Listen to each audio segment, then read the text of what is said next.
আজকে আমি আপনাদের সাথে পারফেক্ট নরম তুলতুলে চকলেট কেকের একটি রেসিপি শেয়ার করব।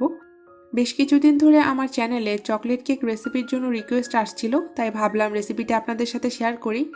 খুবই সহজভাবে রেসিপিটা আপনাদের সাথে শেয়ার করেছি। আশা করছি আমার আজকের এই রেসিপিটি আপনাদের ভালো লাগবে।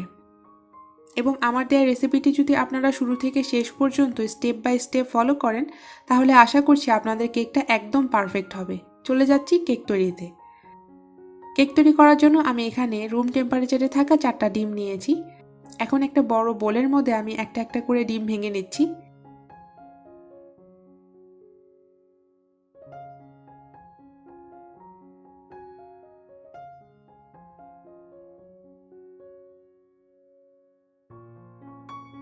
ডিমগুলো ভেঙে নেওয়া হয়ে গেলে এখানে অ্যাড করে দিচ্ছি হাফ কাপ পরিমাণ চিনি।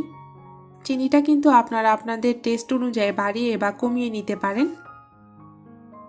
অ্যাড করে দিচ্ছি ভ্যানিলা এসেন্স। চিনিটা দেওয়ার পরে আমি একটা ইলেকট্রিক বিটার দিয়ে এটাকে 2-3 মিনিট বিট করে নিব। আপনাদের কাছে ইলেকট্রিক বিটার না থাকলে আপনারা হ্যান্ড হুইক্স দিয়েও এটা করতে পারেন। আবার চাইলে কিন্তু ব্লেন্ডারও ইউজ করতে পারেন। 3-4 মিনিট পর দেখবেন ডিমের মিশ্রণটা একদম সাদা হয়ে যাবে এবং একটা ফোমি ভাব চলে আসবে। যখন এমন ফোমি ভাব চলে আসবে তখন আমি এতে অ্যাড করে দিব 1/4 কাপ পরিমাণ তেল। তেলটা দিয়ে আমি আরও 1 মিনিটের মতো বিট করে নিব।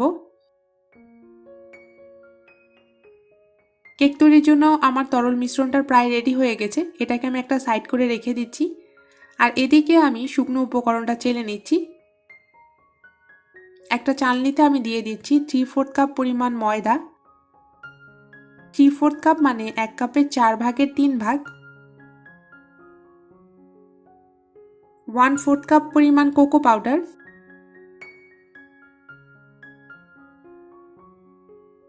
1 চা চামচ বেকিং পাউডার।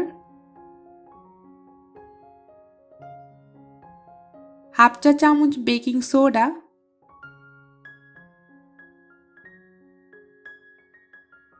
এখন এগুলোকে আমি ভালো করে চেলে নিচ্ছি যাতে এর লাম্পসগুলো ভেঙে যায়।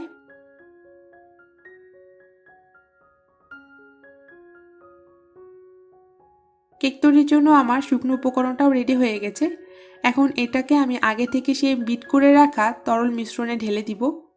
তবে একবারে কখনোই শুকনো উপকরণগুলো ঢালতে যাবেন না, আস্তে আস্তে ঢালবেন। এতে করে আপনার মিক্সিংটাও ভালো হবে এবং মেশাতেও অনেক সুবিধা হবে। আর শুকনো উপকরণগুলোকে তরল মিশ্রণের সাথে খুব হার্ডলি মেশাতে যাবেন না, আস্তে আস্তে মেশাবেন যাতে ডিমের ফোমি ভাবটা নষ্ট না হয়ে যায়। ডিমের ফোমি ভাবটা নষ্ট হয়ে গেলে কেকটাও সফট হবে না। আমি বারে বারে শুকনো উপকরণগুলো দিচ্ছি এবং আস্তে আস্তে মিশিয়ে নিচ্ছি। অ্যাড করে দিচ্ছি 1/4 কাপ পরিমাণ তরল দুধ।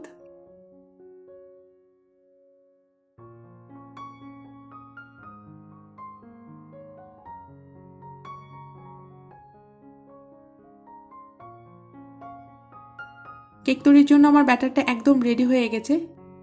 ব্যাটারের ঘনত্বটা আমি আপনাদের দেখিয়ে দিচ্ছি। দেখুন ঠিক এমন কনসিস্টেন্সির এটা হবে।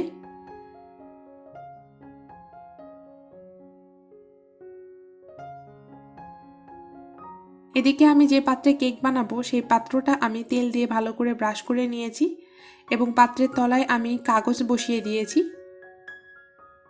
এবং কাগজের ওপরেও আমি একটু তেল ব্রাশ করে নিয়েছি। কাগজটা দিলে কিন্তু সহজে কেকটা তলায় পোড়া লাগবে না। এখন কেকের ব্যাটারটা আমি পাত্রে ঢেলে নিচ্ছি।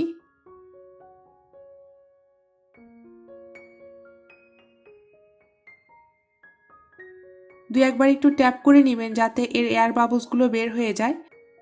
আবার চাইলে টুথপিক দিয়ে একটু ঘুরিয়েও নিতে পারেন যাতে এর ভেতরের এয়ার বাবলসগুলো সহজে বের হয়ে যেতে পারে।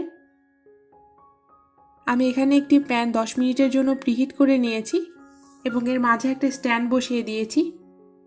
এখন কেকের মোলটা আমি স্ট্যান্ডের উপর বসিয়ে দিব এবং ঢাকনা দিয়ে ঢেকে দিব।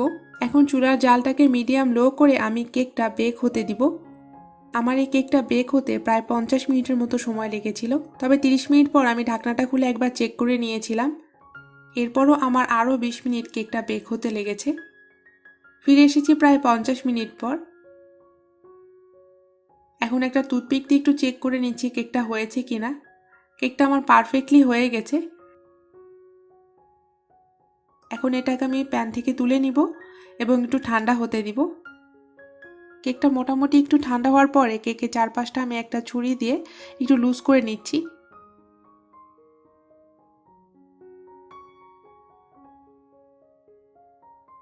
এরপর এটাকে আমি একটা প্লেটের উপর তুলে নিচ্ছি।